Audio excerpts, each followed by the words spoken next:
Hi hello ನಮಸ್ತೆ ಎಲ್ಲ ಹೇಗಿದ್ದೀರಾ. ನಾನು ನಿಮ್ಮ ದಾವಣಗೆರೆ ಹುಡುಗಿ ಪ್ರೀತಿಯ ಐಶ್ವರ್ಯ.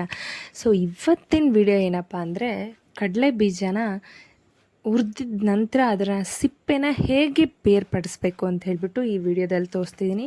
ಈ ಟ್ರಿಕ್ ಅಂತೂ very useful and super fast. ಎಷ್ಟು ಬೇಗ ಆಗುತ್ತೆ ಅಂದರೆ ಅಷ್ಟು ಬೇಗ ಆಗುತ್ತೆ. ಬೇರೆ ಏನೂ ಮಾಡೋದು ಬೇಕಿಲ್ಲ, ಬೇರೆ ಯಾವ ಸಾಮಗ್ರಿಗಳು ಬೇಕಿಲ್ಲ. ಕಡಲೆ ಬೀಜನ ಲೋ ಟು ಮೀಡಿಯಮ್ ಫ್ಲೇಮಲ್ಲಿ ಹುರಿತಾ ಇರಬೇಕು. ಹೈ ಫ್ಲೇಮಲ್ಲಾದರೆ ಬೇಗ ಅದು ಕಪ್ಪಗಾಗ್ಬಿಡುತ್ತೆ, ಆಗ ಟೇಸ್ಟ್ ಇರೋದಿಲ್ಲ. ಸೊ ಏನೂ ಇಲ್ಲ, ಲೋ ಟು ಮೀಡಿಯಮ್ ಫ್ಲೇಮಲ್ಲಿ ಹುರಿಬೇಕು. ಹುರಿದಿದ ನಂತರ ಒಂದು ಪ್ಲಾಸ್ಟಿಕ್ ಬಾಟಲ್ ತೊಗೋಬೇಕು ಅಥವಾ ಗಾಜು, ಈ ಎರಡರಲ್ಲಿ ಯಾವುದಾದ್ರೂ ಪರವಾಗಿಲ್ಲ. ಗಾಜಿನ ಬಾಟ್ಲಾದರೂ ಪರವಾಗಿಲ್ಲ, ಪ್ಲಾಸ್ಟಿಕ್ ಬಾಟಲ್ ಆದರೂ ಪರವಾಗಿಲ್ಲ. ಆರಿದ ಮೇಲೆ ಹಾಕಬೇಕು, ಆರೋಕ್ಕೂ ಮುಂಚೆ ಅಲ್ಲ. ಆರಿದ ನಂತರ ಆ ಬಾಟ್ಲಲ್ಲಿ ಟ್ರಾನ್ಸ್ಫರ್ ಮಾಡಿ ನಾನು ಯಾವ ಥರ ಕುಲುಕಿಸ್ತಾ ಇದ್ದೀನಿ ಅಂದರೆ ಅಲ್ಲಾಡಿಸ್ತಾ ಇದ್ದೀನಿ ಆ ಥರ ಮಾಡಬೇಕು. ಸೊ ನೀವು ನೋಡ್ತಿರ್ಬೋದು, ನಾನು ವೀಡಿಯೋನ ಎಲ್ಲೂ ಪಾಸ್ ಮಾಡಿಲ್ಲ ಮತ್ತು ಎಲ್ಲೂ ಸಮೇತ ವೀಡಿಯೋನ ಕಟ್ ಮಾಡಿಲ್ಲ. ಯಾಕೆ ಅಂದರೆ ಪ್ರೂಫ್ ಬೇಕಲ್ಲ ನಿಮಗೆ, ಅದಕ್ಕೋಸ್ಕರ. ನೋಡಿ, ಒಂದು ಸ್ವಲ್ಪ ಹೊತ್ತು ಮಾಡಿದ್ದಕ್ಕೇ ನೀವು ಬೇಕಾದರೆ ನೋಡ್ಬೋದು ಎಷ್ಟು ಮಿನಿಟಲ್ಲಿ ಆಯಿತು ಅಂತ ಹೇಳ್ಬಿಟ್ಟು. ನಾನು ವಿಡಿಯೋ ಸ್ಟಾರ್ಟ್ ಮಾಡಿದಾಗಿಂದ ಇದು ನೋಡಬಹುದು.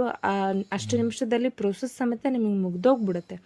ಸೊ ಈ ಥರ ನೋಡಿ ನೀವು ನಿಲ್ಲಿಸಿ, ಮಧ್ಯೆ ಒಂದು ಸ್ವಲ್ಪ ಒಂದು 1 ಮಿನಿಟ್ 1.5 ಮಿನಿಟ್ ಮಾಡಿರಿ, ಮತ್ತೆ ನಿಲ್ಲಿಸ್ರಿ. ನಿಮಗೆ ಗೊತ್ತಾಗುತ್ತೆ ಪೂರ್ತಿ ಸಿಪ್ಪೆ ಬಿಟ್ಕೊಂಡಿದೆಯೋ ಇಲ್ಲೋ ಅಂತ ಹೇಳ್ಬಿಟ್ಟು.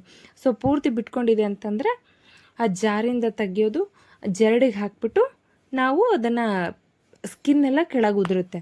ಅಂದರೆ ಕಡಲೆ ಬೀಜದ ಮೇಲಿರುವಂತಹ ಸಿಪ್ಪೆ ಎಲ್ಲ ಉದುರುತ್ತೆ. ಇಲ್ಲ ನಮಗೆ ಕೇರಾಗಿ ಬರುತ್ತೆ ಅಂದರೆ ಕೇರಿದ್ರೆ ದಿ ಬೆಸ್ಟ್ ಚಾಯ್ಸ್. ಇನ್ನೂ ಒಂದು ಸ್ವಲ್ಪ ಬೇಗನೆ ಮುಗಿಯುತ್ತೆ ನಿಮಗೆ.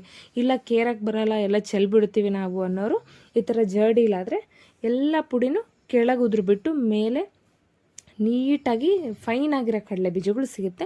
ಎಲ್ಲಾದರೂ ನಿಮಗೆ ಸೀದಿರೋದು ತೆಗೀರಿ.